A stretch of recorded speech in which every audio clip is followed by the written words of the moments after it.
to withdraw the finance bill after listening to the people of Kenya is a new beginning that should nurture the culture of consultation and engagement. The President, in his own admission, has listened to the people and admitted there was a problem that the people were opposed to the bill in its entirety. It is also the beginning of acknowledging that there is a disconnect between the people and their government. I really want to thank the President for listening to the people as he should be.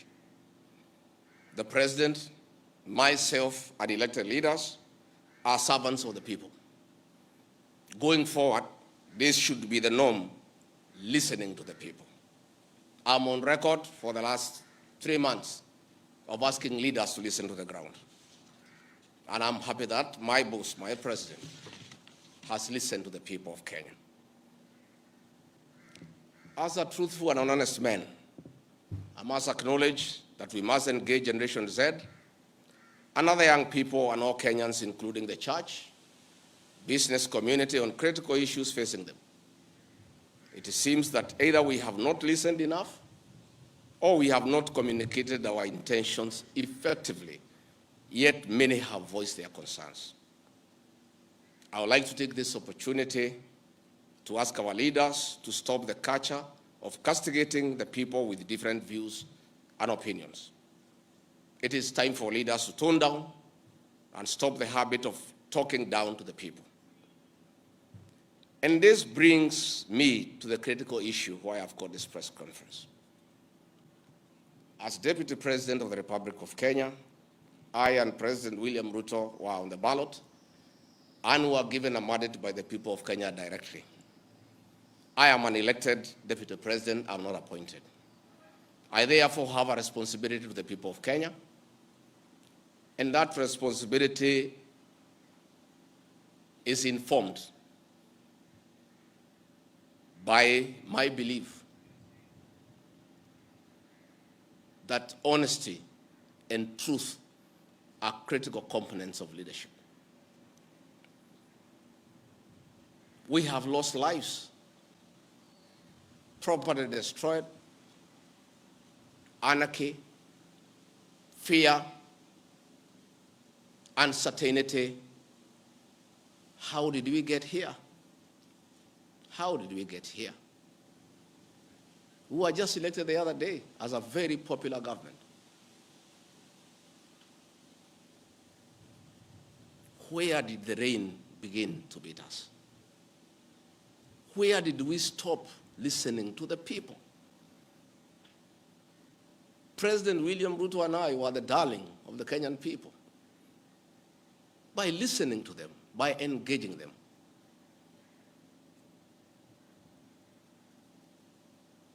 And as a government, we have established institutions to ensure we not only listen to Kenyans, but also genuinely understand their concerns.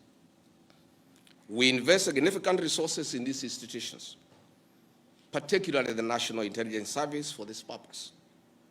It is clear there has been a failure in the intelligence and advice we are receiving, particularly concerning crucial government policies.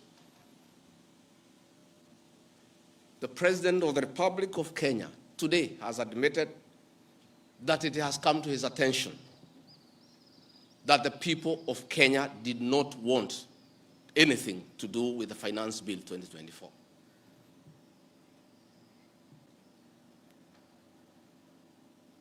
The President has now agreed that we need to listen to the people.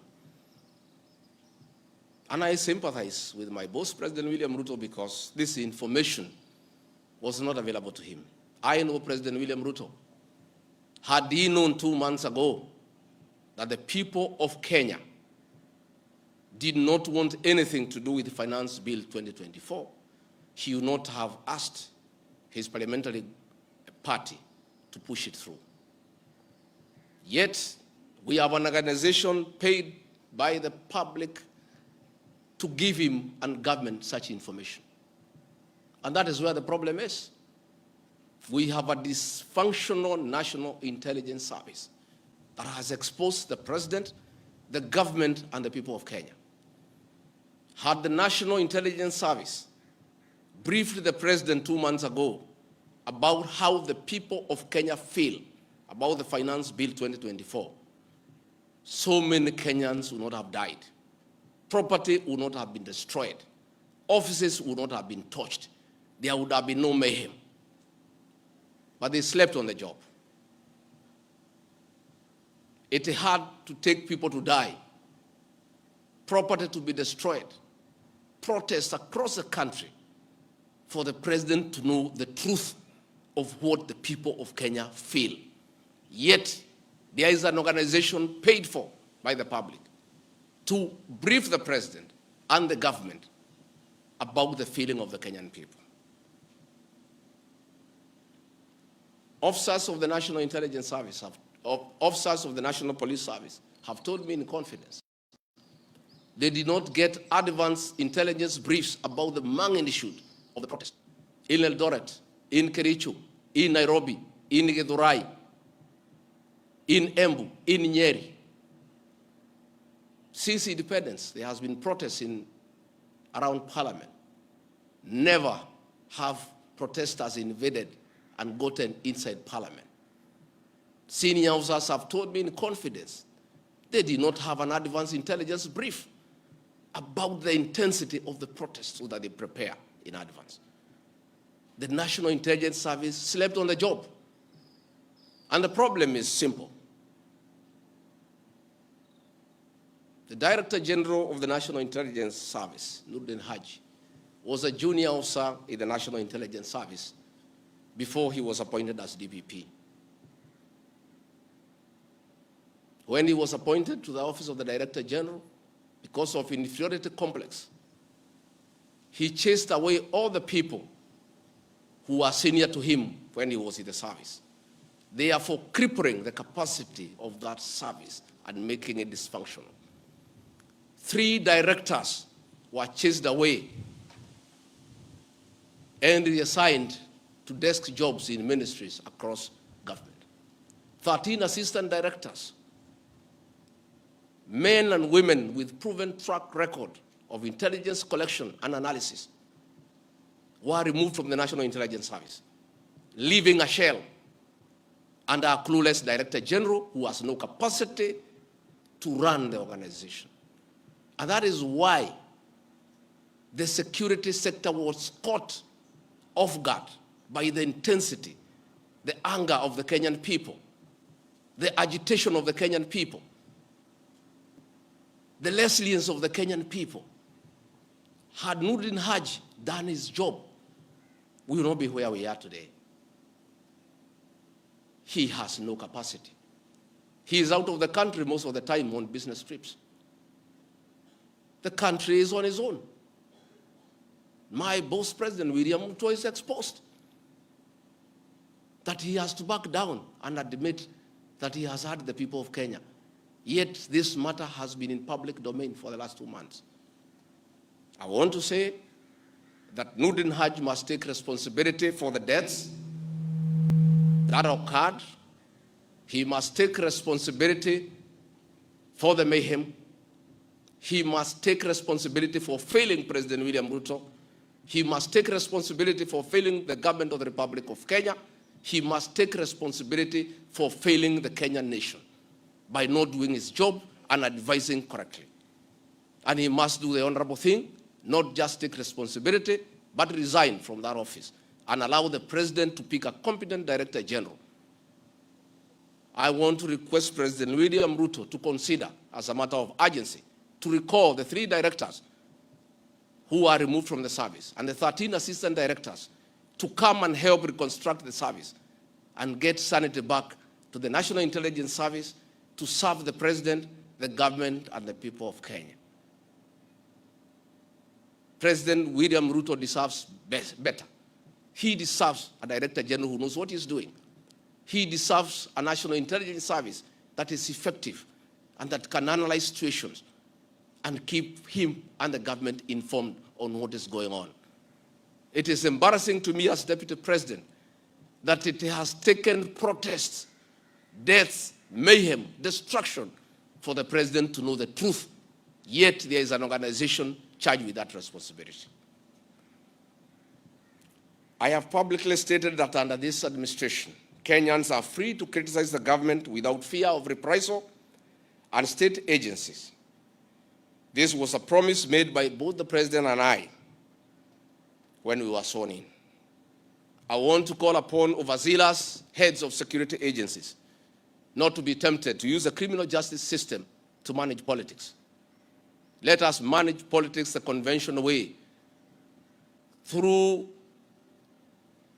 reaching out, consensus, and concurrence. I am informed that members of parliament who voted no have already been targeted by the National Intelligence Service for harassment for their political stand. This is a promise the president and I gave to the people of Kenya, that never again shall we use the criminal justice system to manage politics. I want to say that the president and I gave a categorical promise to the people of Kenya that the issue of abductions and extrajudicial killings will never happen again. Sadly, this is back. It is unbelievable that the son of the Honorable Attorney General of Kenya, Justin Bidan Muturi, was abducted at night in a commando style by officers of the National Intelligence Service and held incommunicado for 18 hours.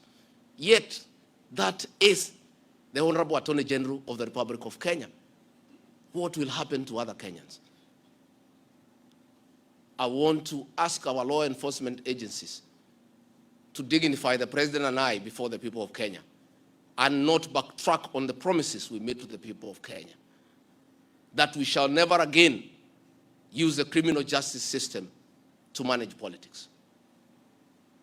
Yesterday, Nurdin Haji was trying to put up a team together to craft lies and propaganda and attribute the chaos that were in the country to leaders, I included, former President Uhuru Kenyatta and others. Yet it is very clear, and the president has admitted, that these protests were caused by the anger of the people of Kenya and the refusal of finance bill of Kenya. And I want to call on the National Intelligence Service not to take us back to the dark old days of the Nyayo era, where you create propaganda and schemes to undermine leaders and those you don't agree with. I want to say in conclusion, this is a time for reflection and action. And we need to take immediate steps, as the president has guided, and I'm very happy, to engage the Generation Z. And I want to call that generation to tell us whom to engage, because they are leaderless, they are tribeless, they have no organizational structure, but we would like to engage the right people. There could be a temptation among some young people around us in government to pick some friends of theirs and attempt to bring them for discussion. So I want to challenge our young people and salute them for their courage and conviction and the love for their motherland to come up with a structure on how they can engage government in accordance with what President William Ruto has guided this afternoon. In view of the very wise decision by the president, in conformity with the wishes of the Kenyan people, to withdraw Finance Bill 2024 that was in contention, as Deputy President of the Republic of Kenya and a patriotic son of this country, I want to appeal to Generation Z to call off the protests for tomorrow, because their cry has been heard by the president. The president has accepted that there was an issue, there was a disconnect, and the president has done the right thing. And I think it's only fair that we call off the protest so that we don't have further loss of lives and destruction of property.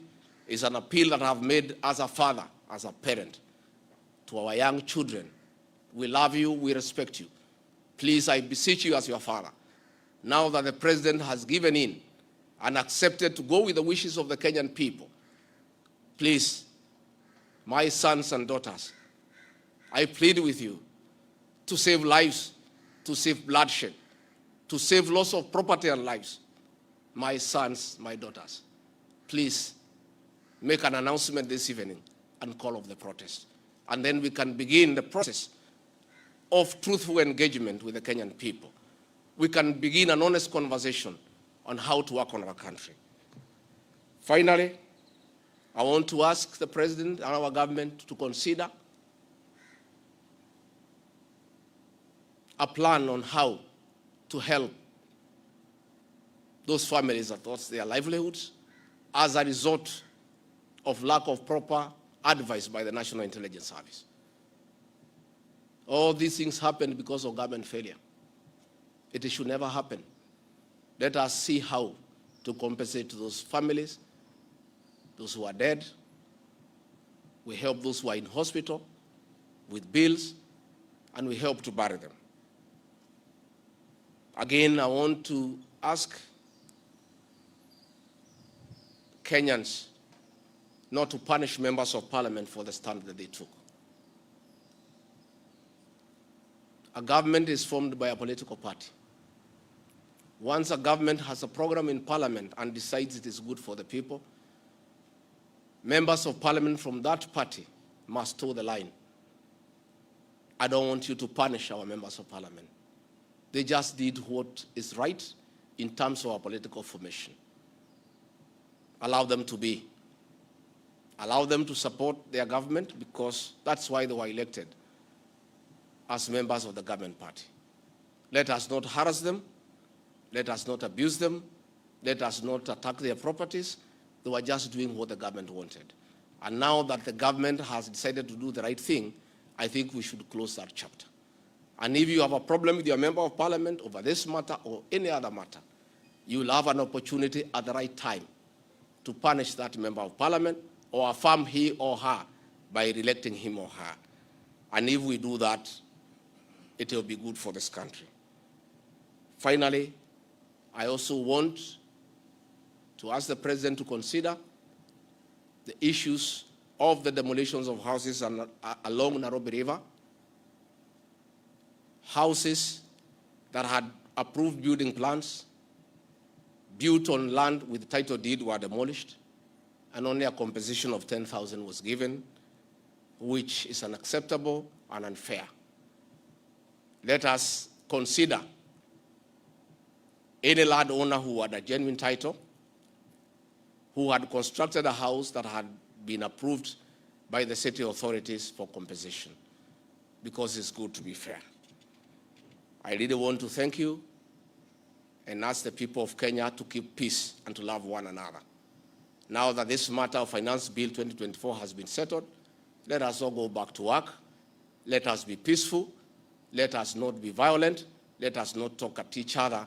Let's try to love one another. We have a beautiful country. We have no other country to run to. Let us not burn our country because of disagreements on issues. And I know as long as we keep on talking to each other, this country is going to places.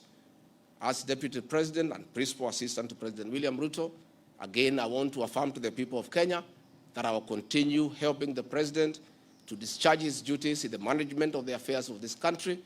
I'll continue giving him proper and sound advice based on honesty and truth, because I'm the only Kenyan who took the Bible in Kasarani and swore before God and before man to advise President William Ruto. Many people have been very unhappy with me for saying things that are truthful, to a point of trying to isolate me because they didn't want me to say the truth. But I'll keep on saying the truth. I'll keep on being truthful and honest, because that is what the people of Kenya expect me to do. Thank you very much, and good evening. Asanteni sana. Tumeshukuru sana. Thank you.